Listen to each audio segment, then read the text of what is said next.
Dios les bendiga, amados hermanos. Les saludo a todos en el nombre precioso de nuestro Señor Jesucristo. Y le doy gracias a Dios por permitirme esta oportunidad de compartir la palabra con ustedes a través de este medio. Quiero que leamos la escritura en el Evangelio según San Juan, en el capítulo 8, en el verso 32. Y conoceréis la verdad, y la verdad os hará libres. Vamos a meditar bajo el tema comprensión de la realidad. Vamos a orar, hermanos. Padre, te damos gracias en el nombre maravilloso de Jesús de Nazaret. Gracias por esta preciosa oportunidad que me concedes de compartir tu palabra. Te pido que la misma no vuelva a ti vacía, sino que lleve el fruto para aquello que tú la envías. En el nombre poderoso de Jesús. Amén. Como les decía, vamos a meditar bajo el tema comprensión de la realidad. La realidad se comprende en toda persona dependiendo de los esquemas mentales, que a su vez depende de la educación, la cultura de la persona, que adquiere a través de los padres, en el hogar, por ejemplo, en las instituciones educativas, en el contorno cultural en el que se levanta, que le rodea. Todo esto influencia para formar conceptos en la persona, de acuerdo a lo que le rodea, a lo que ha oído, ha entendido a través de su crecimiento en su vida. El esquema es una representación o explicación de algo en términos generales. En este caso, cómo se comprende la vida, el mundo que le rodea. Por eso se toman decisiones en dirección hacia el futuro, como la educación, que quiero ser, que voy a estudiar, voy a planificar mi vida de acuerdo a una o a otra situación.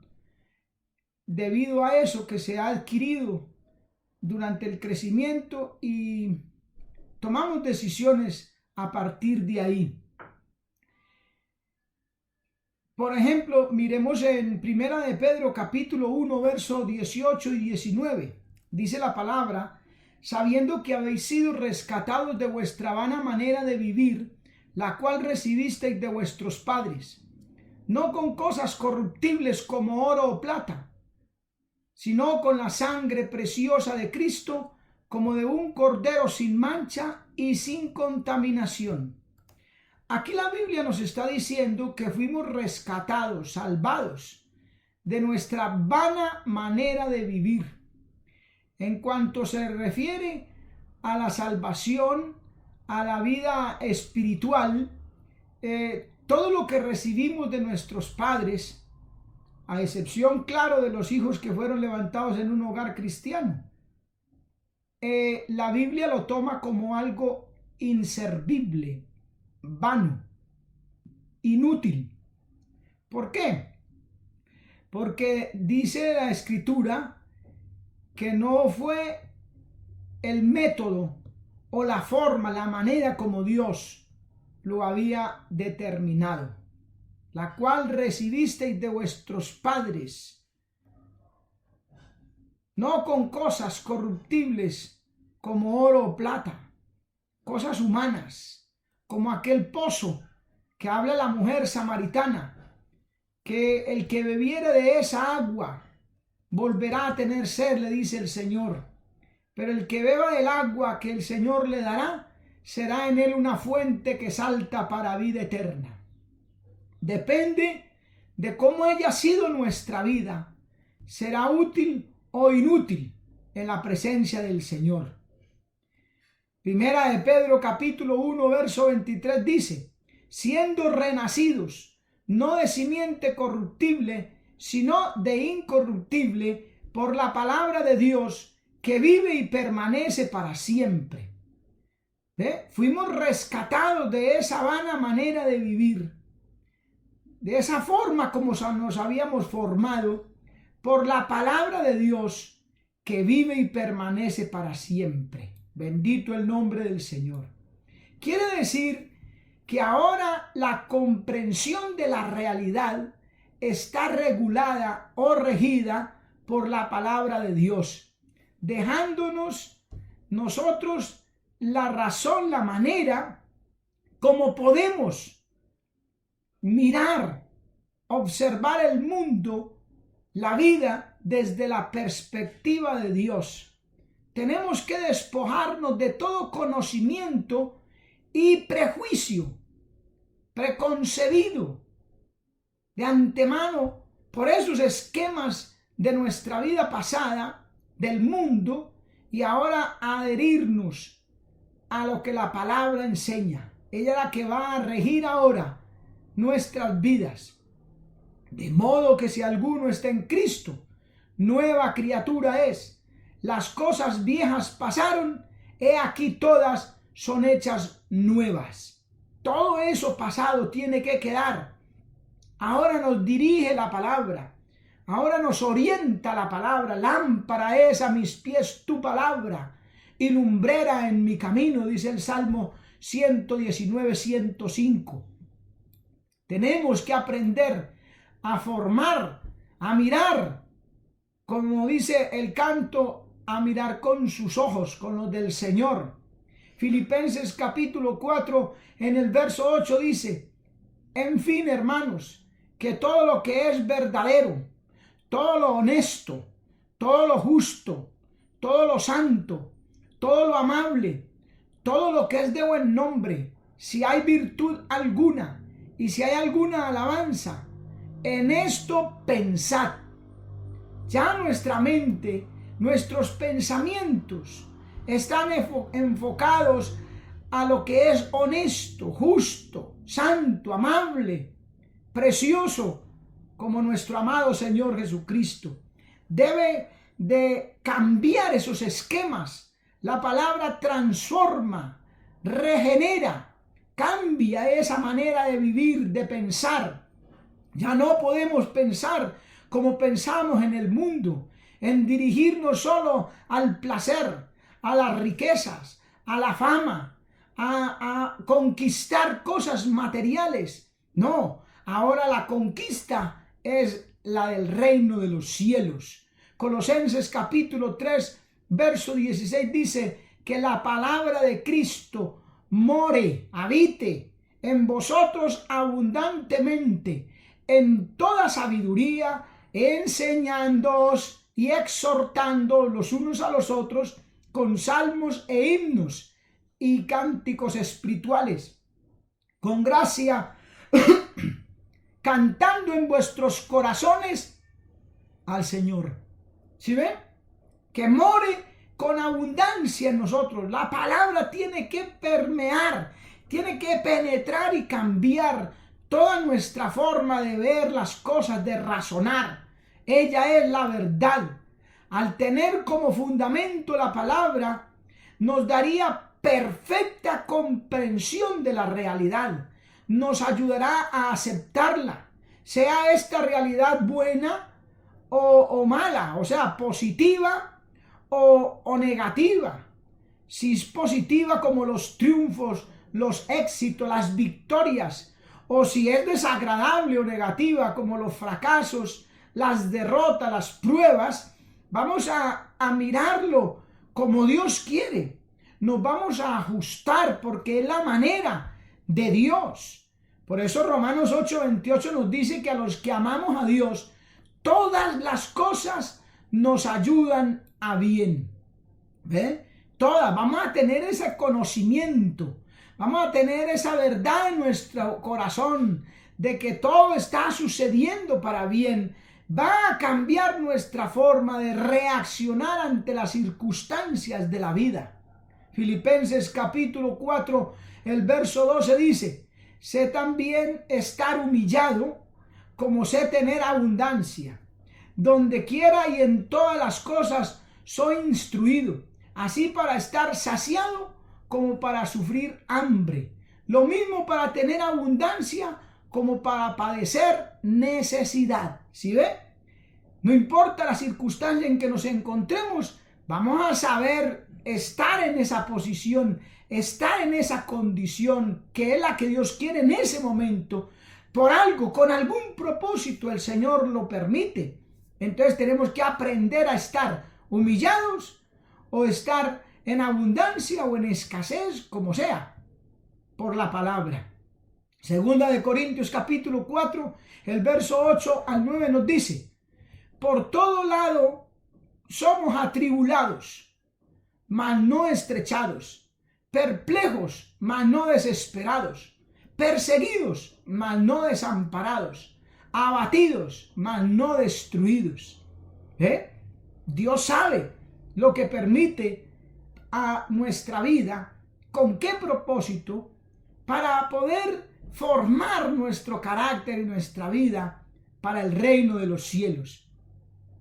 En Primera de Corintios, en el capítulo 4, en el verso 11, el apóstol nos dice: hasta ahora sé estar con hambre, tener sed, estar desnudos, somos heridos, somos como vagabundos, trabajamos, obrando con nuestras propias manos, siendo maldecidos, pero bendecimos, padeciendo persecución y la sufrimos, siendo difamados, rogamos. Somos hechos como la basura del mundo, como las inmundicias de todas las cosas hasta ahora. ¿Ve? El apóstol estaba claro que esas cosas no le sucedían por capricho del destino, por mala o buena suerte. No, él sabía que Dios estaba en el asunto porque tenía un propósito para su vida. Miraba la realidad desde otra perspectiva, diferente a como la miraba en el mundo. Muchos hombres en la Biblia sufrieron derrotas, fracasos, pero lo supieron aceptar. Supieron mantenerse en su lugar, como Moisés, que dice que se sostuvo como viendo al invisible, aunque no se le permitió entrar en la tierra prometida. Vemos a un Elías que aún quiso morir. David, frente a la muerte del hijo de Betsabé y la de Absalón. Pedro, al negar al Señor Jesús. Pablo, con ese aguijón en la carne. Parecen cosas difíciles o contrarias a la voluntad de Dios. Derrotas y fracasos tremendos, pero ellos supieron mantenerse. Porque esa aceptación genera humildad, genera sencillez, sinceridad, honradez y disminuye los temores y la ansiedad. Cuando nosotros sabemos que algo llega difícil, molesto, pero que llega porque Dios tiene un propósito, no hay temor, no hay por qué estar ansiosos y perturbados. El Señor le dice a Marta: afanada y turbada estás con tantos quehaceres, porque no sabía ubicarse en el momento, en la condición que debía ubicarse. Como María, también estaba en la misma casa, en las mismas circunstancias, en el mismo momento que Marta, su hermana, pero ella se sentó a los pies del maestro. Diferente. En 2 de Corintios capítulo 2, en el verso 8 al 12 dice: por lo cual os ruego que confirméis vuestro amor para con él, porque también por este fin os escribí a vosotros, para conocer la prueba de vosotros, si sois obedientes en todo. Al que vosotros perdonareis algo, también yo, porque también yo, si algo he perdonado, a quien lo he perdonado por vuestra causa lo he hecho en la persona de Cristo, para que Satanás no nos gane alguna ventaja porque no ignoramos sus maquinaciones. Mas cuando yo vine a Troas por predicar el evangelio de Cristo, y me fue abierta puerta en el Señor. Mire que Pablo, por todas las circunstancias que pasaba, mantenía su calma, su serenidad, sabía esperar. Verso 7, capítulo 7, verso 5 dice: porque cuando vinimos a Macedonia, ningún reposo tuvo nuestra carne, antes en todo fuimos atribulados. Oiga bien, de fuera había contiendas y de dentro temores. ¿Ve? Es normal que lleguen situaciones que quieran amedrentar nuestras vidas, pero lo que el hombre o la mujer de Dios debe hacer es no dejarse apabullar, derrotar. No puede quedarse ahí en ese muro de lamentaciones, encerrado en esa cueva de Elías. No, tiene que aprender a vivir con eso, porque Dios lo ha permitido y sabe lo que permite. Por eso es que el apóstol Pedro en el capítulo 5, en el verso 7 y 8 dice: echando toda vuestra ansiedad sobre él, porque él tiene cuidado de vosotros. ¿Ve? Ahí es donde vienen esos momentos de tribulación, de amargura, de angustia. Echamos toda nuestra ansiedad sobre él, porque él cuida de nosotros. Sed templados y velad, porque vuestro adversario el diablo, cual león rugiente, anda alrededor vuestro buscando a quien devorar. Y si nos dejamos llevar del temor, de la angustia, de la ansiedad, o sea, quitamos la vista del maestro, dejamos de confiar en él, porque nos rodean ciertas circunstancias, el diablo nos va a derrotar, nos va a frustrar. No estamos comprendiendo bien la realidad. Recuerde al apóstol Pedro, cuando el Señor se le acercó a la barca caminando sobre el mar, y Pedro le dice: si eres tú, que yo vaya a ti. Y vino y caminaba sobre el mar mientras miró a Jesús, mientras su realidad era Cristo allí sobre las aguas. Con fe y con confianza en el Señor caminó sobre las aguas. Pero ¿qué pasa cuando se deja llevar del temor, de las olas, de la ansiedad, de las circunstancias difíciles? Quita la mirada de Cristo y empieza a hundirse.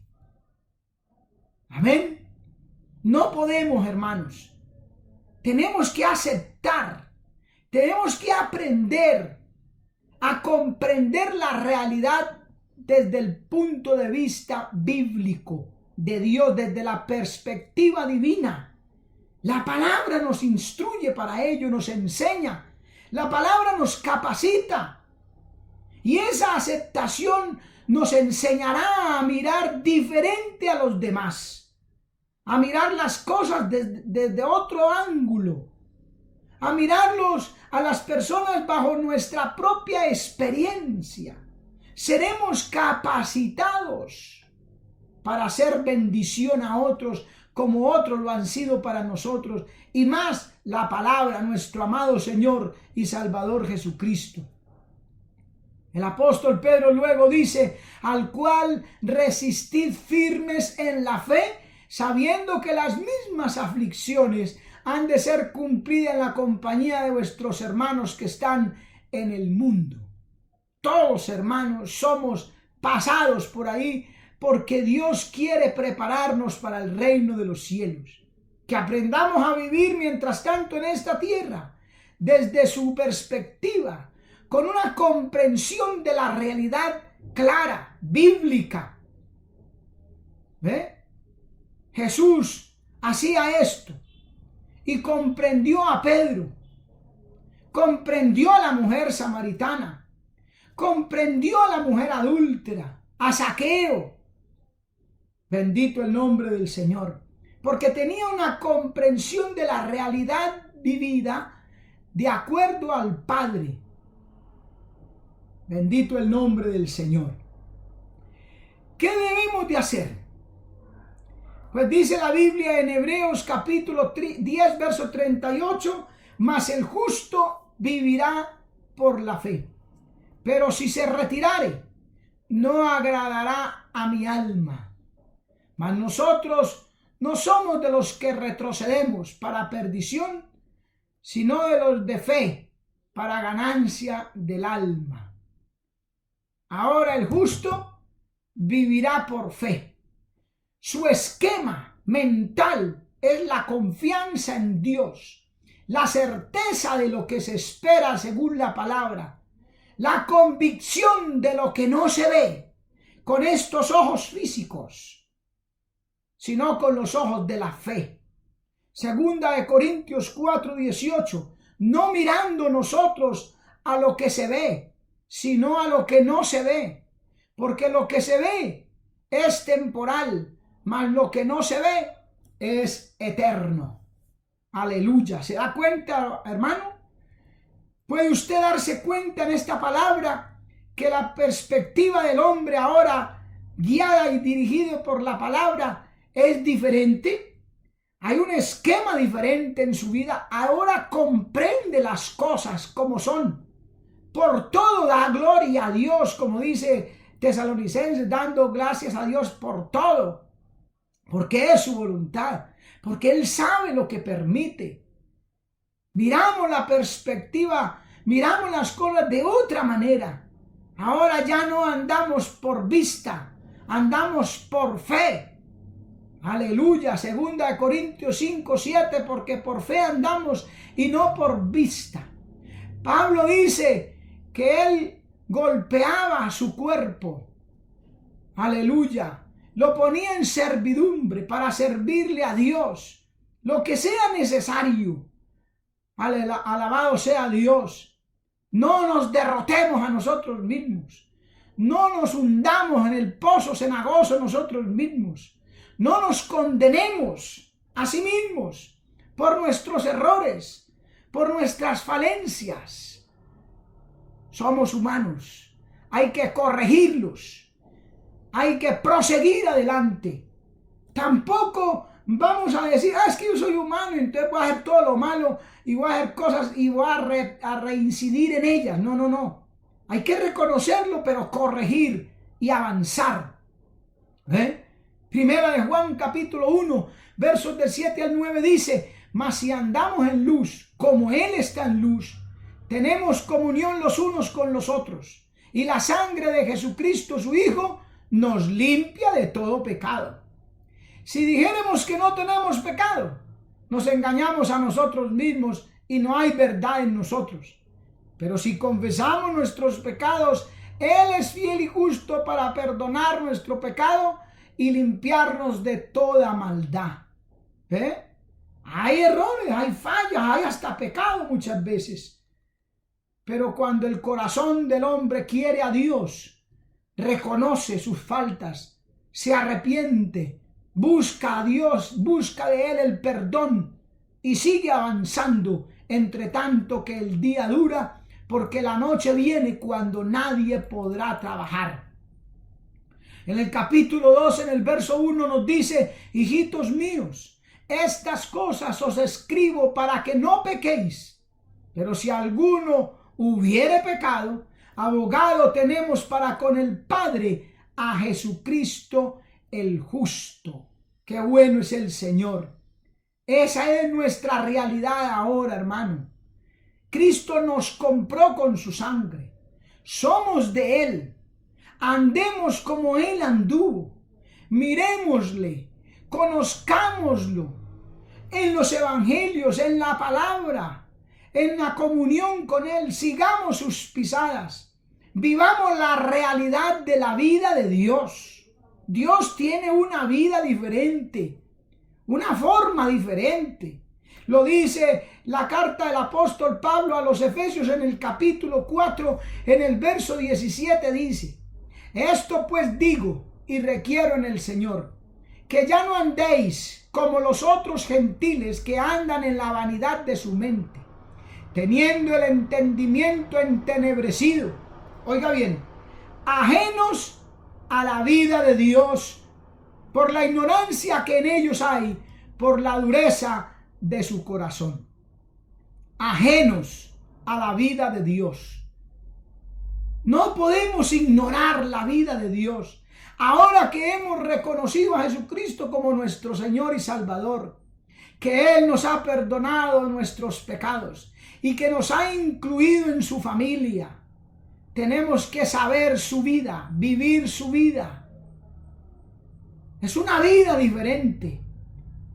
Hay esquemas de educación, de formación diferentes. Hay que comprender esa realidad. Juan capítulo 10, verso 10 dice que el ladrón no vino sino para hurtar, matar y destruir. El diablo quería destruir nuestras vidas como destruye la vida de mucha gente en el mundo, haciéndoles pensar de una manera muy diferente, contraria, pesimista, derrotista, que lleva al fracaso. Pero Cristo vino, yo he venido, dice, para que tengan vida y para que la tengan en abundancia. No permita que el diablo siga destruyendo su vida. Borre de su mente esos esquemas de educación, de formación del mundo, que más bien es de formación que formación. Vaya a la palabra, céntrese en el libro divino, busquemos a Dios, démonos cuenta de la realidad que ahora podemos vivir con la palabra. Adelante, sin temores, confiando en Dios. Encomienda a Jehová tu camino y Él enderezará tus veredas. Él es el Señor, todo lo sabe, todo lo puede. Coloquémonos en sus manos. Miremos la vida desde otra perspectiva diferente. Comprendamos la realidad. Amigo, usted puede pedirle perdón al Señor. Usted puede arrepentirse de sus pecados. Pero también, hermano, usted puede mantenerse en fidelidad. Como dice Tito 2:10, mostrándonos fieles en todo, para que en todo adornemos la doctrina de nuestro Salvador. Hay que marchar en victoria siempre. No importa las circunstancias. Es la realidad. El Señor dice en su palabra, es necesario que a través de muchas tribulaciones heredemos el reino de Dios. El Señor Jesucristo dijo, en el mundo tendréis aflicción, mas confiad, yo he vencido el mundo. Esta es la victoria que ha vencido el mundo, nuestra fe. Nuestra fe, confianza en Cristo. Adelante con el Señor siempre. Esa es la realidad. Cristo en nosotros, la esperanza de gloria. Dios les bendiga, Dios les guarde.